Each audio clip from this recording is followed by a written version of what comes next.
ரொம்ப இடைவெளிக்கு பிறகு நான் உங்களை சந்திக்கிறேன். ரொம்ப இடைவெளி ஆகி போச்சுன்னு நினைக்கிறேன். ஏன்னா ஒர்க்குங்க நடக்கலையா? அதை பற்றி வந்து சொல்லுங்களேன், ஒன்று பார்ப்போம். ஒரு 25 நாள் இருக்கும்.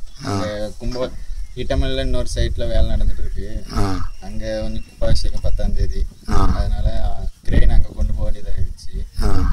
ஆனால் ஆட்களுங்கெல்லாம் வேலை செஞ்சுட்டு தான் இருந்தாங்க. ஃபிட்டிங் மட்டும்தான் டிலே ஆகிட்டு, மாதிரி ஒர்க்லாம் நடந்துட்டு தான் இருக்குது. இன்னையிலேருந்து ஸ்டார்ட் பண்ணிடலாம். இன்னையிலேருந்து ஸ்டார்ட் பண்ணிடுவீங்க என்ன? அப்போ அந்த கோபுரத்துக்குள்ள ஒர்க்கெல்லாம் கிரவுண்ட்லேருந்து நடந்துட்டு தான் இருந்தேன். என்ன எல்லாம் ஒர்க்கும் இங்கே வேலை தான் இப்போ நடந்துட்டு தான் இருந்து. ஆனால் ஃபிட்டிங் மாத்திரம் இல்லை, கிரெயின் அங்கே போயிருக்கிறதுனால. அங்கே கும்பாபிஷேகம் எத்தனாம் தேதி நடக்குது? எட்ட முடியல 10ஆம் தேதி நடக்குது. ஆமாம் ஆமாம். பின்ன இப்போ இந்த சைடில் உள்ள கல்லெல்லாம் நீங்கள் இப்போ மாற்றிட்டு இருக்கிறீங்கன்னு அந்த கலையரங்கம் பக்கத்தில் கொண்டு போயிட்டு இருக்கீங்களோ? இது தசராக்கு இங்கே செட்டு போட போகிறாங்க. ஆமாம் ஆமாம். எல்லா வருஷம் தசராக்கு பக்தர்கள் வந்து செட் போட்டு நடத்துவாங்க. அதனால மாற்றி வச்சுருக்காங்க. இப்போ உங்களுக்கு இங்கே நிழலாக இருந்து அங்கே நிழல் கிடைக்காதுன்னு நினைக்கிறேன்.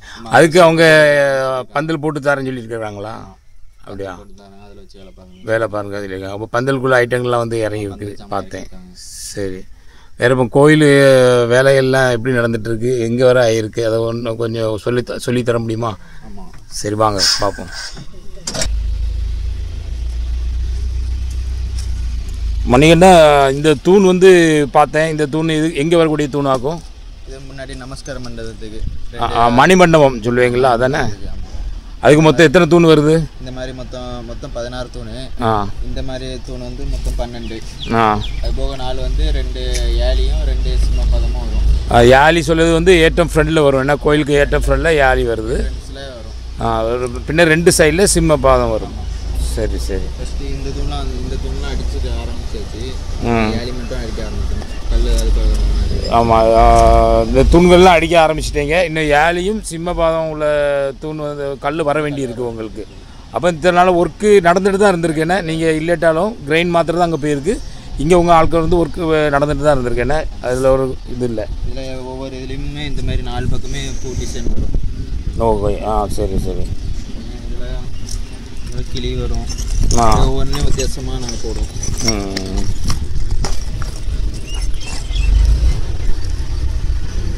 அப்படி 16 தூண் வருது மொத்தம். என்ன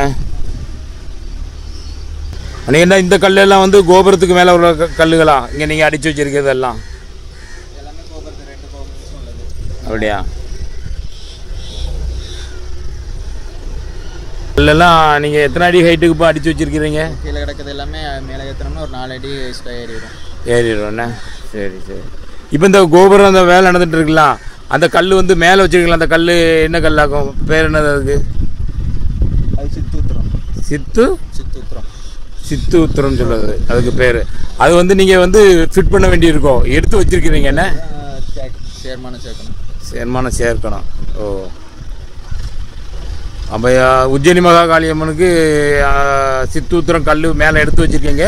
அது ஃபிட் பண்ணணும். என்ன இப்போ அதை தென்னாட்டு அம்மனுக்கு இப்போ வேலை எங்கே வர ஆயிருக்காது? இதோட எக்ஸ்ட்ரா 2 வரி வச்சிருக்கோம். இந்த உத்திரம் அதுக்கு மேலே ஒரு கபாதம் வச்சுருக்கோம். உள்ளே வரி சேர்த்து வச்சுருக்கோம். பார்த்தா தெரியும். இப்போ எதெல்லாம் வச்சுருக்கீங்க அங்கே? தென்னாட்டம்மன் கோயிலுக்கு வந்து உத்திரம் கபாதம், அதுக்கு மேலே உள்நாட்டு கண்டம் 3 வரைக்கும். இதோட உச்சிமாலியம்மனோட 3 வரி எக்ஸ்ட்ரா தான் எடுத்து வச்சுருக்கோம் அதில். Okay okay. உஜ்ஜயினி மகா காளியம்மனை காட்டி 3 வரி எக்ஸ்ட்ரா ஏற்றி வச்சுருக்கிறீங்க. என்ன இதுக்கு உச்சிமாலியம்மன் கோயிலுக்கு வந்து அடித்து வச்சுருக்கோம். ஏற்றணும். என்ன அது போகவும் எக்ஸ்ட்ராவும் அடித்து வச்சுருக்கோம். உஜ்ஜயினி மகா காளியம்மனுக்கு அடித்து வச்சுருக்கீங்க. என்ன இனி இந்த இங்கே உள்ள எல்லோரும் 14ஆம் தேதி வாரேன்னு சொல்லியிருக்கிறாங்களா? ஆமாம், ஒர்க்கு பார்க்குறதுக்காண்டி எல்லோரும் ஊருக்கு சம்பளங்கிறதுக்கு 14ஆம் தேதி வராங்க கேரளாவிலேருந்து. என்ன சரி சரி. உங்கள்கிட்ட தகவல் சொல்லியிருக்கிறாங்க. என்ன 14ஆம் தேதி வாரம் பேசியிருந்தாங்க. நேற்றுக்கு மீட்டிங்கில் உங்களை கூப்பிட்டு பேசியிருந்தாங்க. என்ன அந்த 2 சின்ன கோயிலுக்குமே கல் அடிச்சு இது கணபதிக்கும் சாஸ்தாவுக்கும் உள்ள இது இந்த கல் அடித்து வச்சுருக்கிறீங்க. என்ன அது ஒன்று நான் பார்க்கலாமா?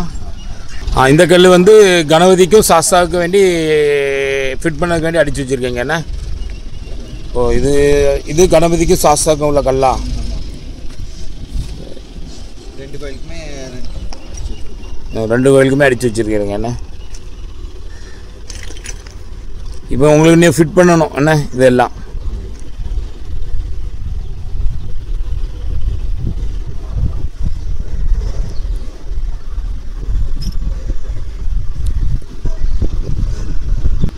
இப்போ இந்த பழைய மண்டபம் வந்துருக்கு பார்த்தீங்களா, ஆமாம். இது சிட் அவுட் பண்ணி செய்யணும்னு சொன்னால் இது இடித்தா தானே உங்களுக்கு அடுத்த கட்ட வேலைக்கு போக முடியும். இந்த கோயிலேருந்து 41 அடி நீளம் வந்து 41 அடிங்கும்போது இந்த பாதி வந்துடும். இந்த இந்த இடத்துல நீங்கள் இப்போ நிற்கிறீங்களா, இது வரைக்கும் வரும். பில்டிங் எடுத்தான் ஆகணும். அது வந்து 1 வீக்கில் ஸ்டார்ட் பண்ணிடுவோம். 1 வீக்கில் ஸ்டார்ட் பண்ணிடுறீங்க. என்ன வானம் தோண்டி போகும்போது அதை இடித்து எல்லாம் வர வேண்டியது இருக்குது. தரமட்டத்துக்கு மட்டும் பண்ணிட்டு மார்க் பண்ணிட்டு இது வானம் தோண்ட ஆரம்பிச்சு. இதுக்காக வேண்டிய தான் கோவில் நிர்வாகிகள் எல்லாம் 14ஆம் தேதி உங்களை பார்க்க வராங்களா இங்கே? சரி சரி. ஃபவுண்டேஷன் பற்றி பேசுகிறதுக்கும் இந்த சிட் அவுட் பண்ணி அளந்து எல்லாம் எடுக்க வேண்டிய இந்த நாகராஜ கோயில் பற்றியும் 14ஆம் தேதி அவங்க வந்து ஸ்டார்ட் பண்ணணும் சொல்லி இது பண்ணணும். அது பின்னாடி இந்த சமையலுக்கு திடப்பள்ளிக்கும் மார்க் பண்ணி அதுலேயும் ஆரம்பிக்கணும். அதுக்கு வேண்டி வராங்க. சரி மணிகண்டன், உங்களை சந்தித்ததில் ரொம்ப மகிழ்ச்சி. சரி, ஓகே.